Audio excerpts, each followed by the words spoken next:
बता दूं कि वैशाख शुक्ल पक्ष की अष्टमी तिथि को देवी बगलामुखी के अवतरण दिवस के रूप में मनाया जाता है। यहाँ ये समझ लीजिए कि वैशाख शुक्ल पक्ष की अष्टमी तिथि इस बार 2 दिनों की पड़ रही है। इसमें आज उदया तिथि अष्टमी होने की वजह से बगलामुखी जयंती आज मनाई जाएगी। आपको बता दूं कि देवी बगलामुखी 10 महाविद्याओं में से एक है। काली, तारा, छिन्नमस्ता, धूमा, बगला, मातंगी, मतलब ये जो 10 महाविद्याएं हैं उनमें माता बगलामुखी भी है। इनकी उत्पत्ति सौराष्ट्र के हरिद्रा नामक सरोवर से मानी जाती है और इन्हें पीताम्बरा के नाम से भी जाना जाता है।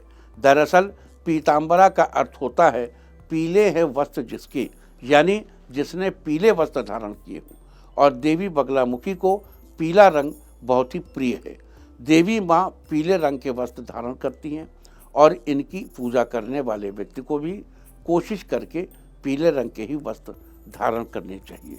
साथ ही देवी माँ की पूजा में अधिक से अधिक पीले रंग की चीज़ों का इस्तेमाल किया जाता है। माँ बगलामुखी को शत्रुनाश की देवी भी कहा जाता है। इनकी नज़रों से कोई शत्रु नहीं बच सकता, लिहाजा माँ बगलामुखी की पूजा शत्रुओं से मुक्ति पाने के लिए, किसी को अपने वश में करने के लिए और अपने कार्यों में जीत हासिल करने के लिए, खासकर कि कोर्ट कचहरी से संबंधित कार्य में अपनी जीत सुनिश्चित करने के लिए रामबाण है। और आज का दिन माँ बगलामुखी की उपासना के लिए बड़ा ही श्रेष्ठ है। आपको ये भी बता दूं कि अनेक ग्रंथों में आप जिस ब्रह्मास्त्र विद्या के प्रयोग के बारे में सुनते हैं, जिसका प्रयोग महाभारत में अश्वत्थामा ने अर्जुन पर किया था और अर्जुन ने भी, और उसके जवाब में अर्जुन ने भी अश्वत्थामा पर ब्रह्मास्त्र प्रयोग किया था, वह ब्रह्मास्त्र विद्या कुछ और नहीं बल्कि देवी बगलामुखी ही है। देवी बगलामुखी ही ब्रह्मास्त्र विद्या है। और आज हम आपको उस ब्रह्मास्त्र विद्या के बारे में सारी जरूरी बातें बताएंगे। आज हम आपको देवी बगलामुखी के उस खास 36 अक्षरों के मंत्र का प्रयोग बताएंगे, जिसे सिद्ध करके आप कुछ भी कर सकते हैं। तो आइए चर्चा शुरू करते हैं देवी बगलामुखी के उस विशेष 36 अक्षरों के मंत्र की। अगर आपकी जन्मपत्रिका में मंगल 3, 6, 11 स्थान का स्वामी है तो बगलामुखी की उपासना नहीं करनी चाहिए। आप अपने इस पर्पस के लिए दूसरे देवी देवता पकड़िए। देखो, हर व्यक्ति को हर देवी देवता नहीं सूट करता। जैसे कुछ लोग काली माता, काली माता, अरे माता है, कृपा तो करेंगे, किसी की हानि नहीं करेंगे। लेकिन अगर मंगल आपका सप्तमे, शनि आपका सप्तमेश है या शनि अकारक हो गया, नीच का हो गया, तो काली माता से क्या आपको लाभ होगा? अगर आपका शनि भाग्येश है, शनि अच्छी तरीके से प्लेस्ड है, काली माता से बड़े लाभ होंगे। मंगल आपका 3, 6, 11 का स्वामी नहीं है, 8 का स्वामी नहीं है, 12 का स्वामी नहीं है, मंगल अच्छे घरों का है, आपको माता बगलामुखी से विशेष लाभ होगा। आप अवश्य उपासना करिए, लेकिन किसी भी देवी देवता की उपासना करने से पहले बहुत सोच समझकर उपासना करनी चाहिए। और उपासना में कुछ चीज़ें तो ऐसी बता दूं कि जैसे बगलामुखी है। अब बगलामुखी में आप सीतापुर से जाइए लखीमपुर, तो रास्ते में एक जगह है हरगांव। हरगांव में कहते थे कि लास्ट डेज में पांडव वहाँ रहते थे। वहाँ पर एक शमी का वृक्ष है जिसके नीचे वो रहते हैं, कुम्हार लोग रहते हैं। तो अब बगलामुखी मंत्र में एक प्रयोग है कि कुम्हार के घूमते हुए चाक से मिट्टी लाकर, कुम्हार के घूमते हुए चाक से मिट्टी लाकर उससे बैल की आकृति बनावे और उसके मुंह में छेद कर दे, अंदर पेट में जगह बना ले और शत्रु का नाम लिख करके उसके पेट में डाल दे मुंह से, और फिर जप करे। तो हमको लगा भाई ये इतना दिव्य है, यहाँ पे ये शमी का पेड़ भी है और नीचे कुम्हार बैठे हैं। तो हम वहाँ से मिट्टी ले आए और हमने खूब प्रेम से मतलब इस जप को किया। हम भी बीमार हो गए, हमारी धर्मपत्नी भी बीमार हो गई, और हमारी धर्मपत्नी लखनऊ में, हम दिल्ली में बीमार हुए, और ऐसा भयानक बीमार हुए दोनों कि लगा कि बचना मुश्किल है। तो माता की कृपा हुई, सब ठीक हुआ। तो इसलिए बाद में समझ में आया कि भाई हमारा तो मंगल तिष्ठायश था। मंगल अगर भाग्य मतलब अच्छी जगह बैठा ना हो तो हमारा प्राणांति हो जाता। इसलिए बहुत सावधानी और पुस्तक से पढ़कर मंत्र नहीं लेना चाहिए। ये सब हम करके देख चुके हैं, समझ चुके हैं, जान चुके हैं। इसलिए हम आपको ये सलाह बार बार देते हैं कि भाई ऐसा मत करना, हमने ऐसा किया हमको नुकसान हुआ, ऐसा किया हमको लाभ हुआ, जिससे लाभ हुआ वो करो। बाद में हमको जब बगलामुखी पढ़ना होता है या नवरात्र में जब हम बगलामुखी देवी का स्मरण करते हैं, सबका स्मरण करते हैं, माता का भी स्मरण करते हैं, तो हम इस मंत्र में फट लगा देते हैं। फट लगा देने से मंत्र आपको नुकसान नहीं करेगा। ओम लींग बगलामुखीम सर्वदुष्टानाम वाचम मुखम पदम स्तंभय जिह्वाम कीलय बुद्धिम विनाशय लीम ओम फट स्वाहा।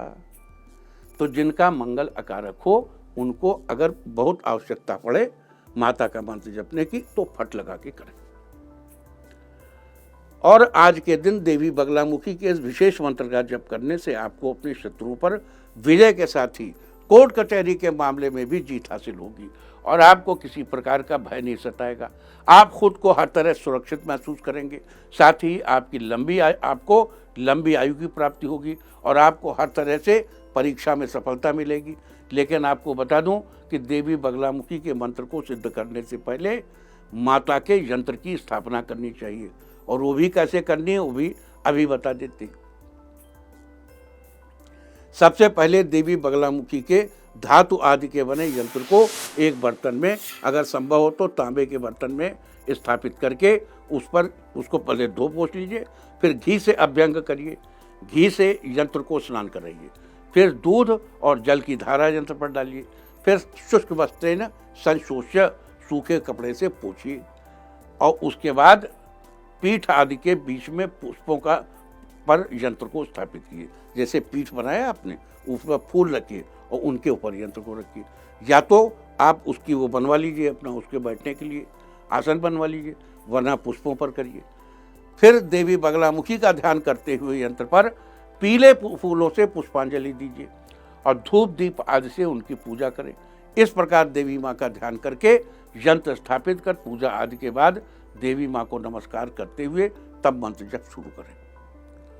आपको बता दूं कि इस मंत्र का पुरस्चरण वैसे 1 लाख जप है, लेकिन आज के दिन अगर आप 10,000 मंत्र भी जप कर लें तो आपके लिए बहुत फायदेमंद है। अगर किसी कारणवश ये भी संभव नहीं है तो आप 1000 मंत्र कर लीजिए, और वो भी संभव नहीं है तो 108 बार मंत्र कर लीजिए। लेकिन जितना भी करें उसके 10वें हिस्से के बराबर आपको हवन अवश्य करना चाहिए। हवन के 10वें हिस्से के बराबर तर्पण करना चाहिए, तर्पण के 10वें हिस्से के बराबर मार्जन करना चाहिए, और मार्जन के 10वें हिस्से के बराबर ब्राह्मण को भोजन कराना चाहिए। उदाहरण के लिए मान लीजिए 10,000 मंत्र का जप कर रहे हैं तो आपको 1000 बार हवन करना चाहिए, 100 बार तर्पण करना चाहिए, 10 बार मार्जन करना चाहिए और 1 ब्राह्मण को भोजन कराना चाहिए। लेकिन अगर आप ये सब करने में असमर्थ हैं तो आपको उस क्रिया के हिस्से को भी जप में जोड़ लीजिए। मतलब 10,000 वो कर रहे हैं तो 1000 और हवन कर लीजिए, 100 और हवन कर लीजिए, 10 और हवन कर लीजिए, है ना। जैसे आप हवन नहीं कर रहे हैं तो उतनी संख्या को के मंत्र जप लीजिए। जैसे 10,000 के बजाय 11,000, 110 मंत्र कर लीजिए। इसी प्रकार आप बाकी संख्याओं को भी अपना जोड़ सकते हैं उसमें, लेकिन ब्राह्मण भोज कराना जरूरी है। उसकी संख्या जप में नहीं जोड़नी चाहिए, ये भी जोड़ लेते हैं एक जप कर ले, ऐसा नहीं हो सकता। साथ ही मंत्र जप के लिए साधक को पीले रंग के वस्त्र पहनकर पीले रंग के आसन पर बैठना चाहिए और पीले रंग की हल्दी से बनी हुई माला से मंत्र जप करना चाहिए। देखो अब तो हल्दी की माला बनी बनाई बाजार में मिल जाती है। हम लोगों के हम तो जब मंत्र जपना था तो गए, लंबी लंबी हल्दी खरीदी और उसको भिगो दिया पानी में। जब खूब भीग गई एक आध दिन तो उसको बढ़िया महीन चाकू से गोल गोल काट लिया और साइडें भी गोल गोल कर ली चाकू से, और उसके बाद उसको गूंथ लिया। पर एक बात ध्यान रखिए, जैसे एक गूंथा तो फिर गांठ लगा दीजिए, फिर दूसरी गुड़िया गूंथिए, गांठ लगा दीजिए। अब जैसे 36 अक्षर का मंत्र है तो आप 36 की माला बना सकते हैं। अब सबसे अच्छा हो आप 108 की माला बनाइए। 108 की माला बड़ी लग रही तो 54 बना लीजिए, और माला को हमेशा कपड़े के अंदर रखिए। अच्छा, देवी माँ की पूजा और मंत्र जप आदि के बाद आप देवी के यंत्र को उठाकर अपने मंदिर में स्थापित कर सकते हैं, और अगर भोजपत्र इत्यादि पर बनाया है तो चाहे तो गले में भी धारण कर सकते हैं। लेकिन याद रहे, इस यंत्र को धारण करने के लिए या मंदिर में स्थापित करने के लिए रात का समय चुनना चाहिए। ऐसा करने से आपकी हर परेशानी का हल निकलेगा और किसी भी अनहोनी से आपकी सुरक्षा होगी। देखो, यहाँ फिर याद दिला दूं कि देवी का जप करते समय देवी का कवच अवश्य पढ़ लेना चाहिए। शिरो में बगला पातु भालम, मतलब वो जो देवी बगलामुखी का कवच है पुस्तक में दिया रहता है, आप उसको जरूर पढ़िए। कवच के बगैर जप नहीं करना चाहिए। मतलब ये वही चीज़ है जैसे 303 राइफल चला रहे हैं तो गोली तो आगे जाएगी लेकिन बैक फायर पीछे आएगा, तो जो बैक फायर है उसके लिए कवच बहुत जरूरी है। तो ये सारी चर्चा थी देवी बगलामुखी के यंत्र और मंत्र को सिद्ध करने के बारे में।